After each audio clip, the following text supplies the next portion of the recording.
Behind the invisible hand of the market lies the visible hand of politics. Instead of pursuing timeless laws and models, we ought to study events in their time-bound context. We need to study the process of change itself.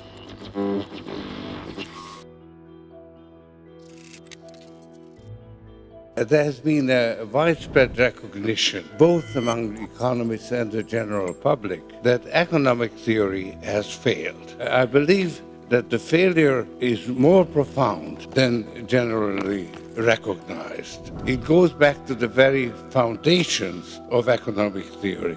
Economics tried to imitate Newton's physics. It sought to establish universally and timelessly valid laws governing reality. But economics is a social science, and there is a fundamental difference between natural and social sciences. Social phenomena have thinking participants who base their decisions on imperfect knowledge. That is what economics has tried to ignore. Natural phenomena consist of facts that occur independently of what anybody says. Social sciences, by contrast, have thinking participants who have a will of their own. People base their decisions not on knowledge, but on an inherently biased and, to a lesser extent, distorted interpretation of reality.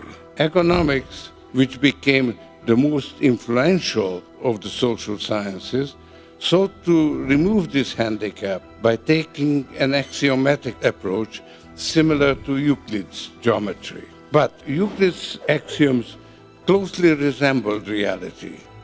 On the one hand, people seek to understand the situation. That's the cognitive function. On the other, they try to make an impact, call that the causative or manipulative function. The two functions connect the thinking agents and the situations in which they participate in opposite directions. In the cognitive function, the situation is supposed to determine the participants' views. In the causative function, the participants' views are supposed to determine the outcome. When both functions work at the same time, they interfere with each other. The two functions form a circular relationship or feedback loop. I call that reflexivity.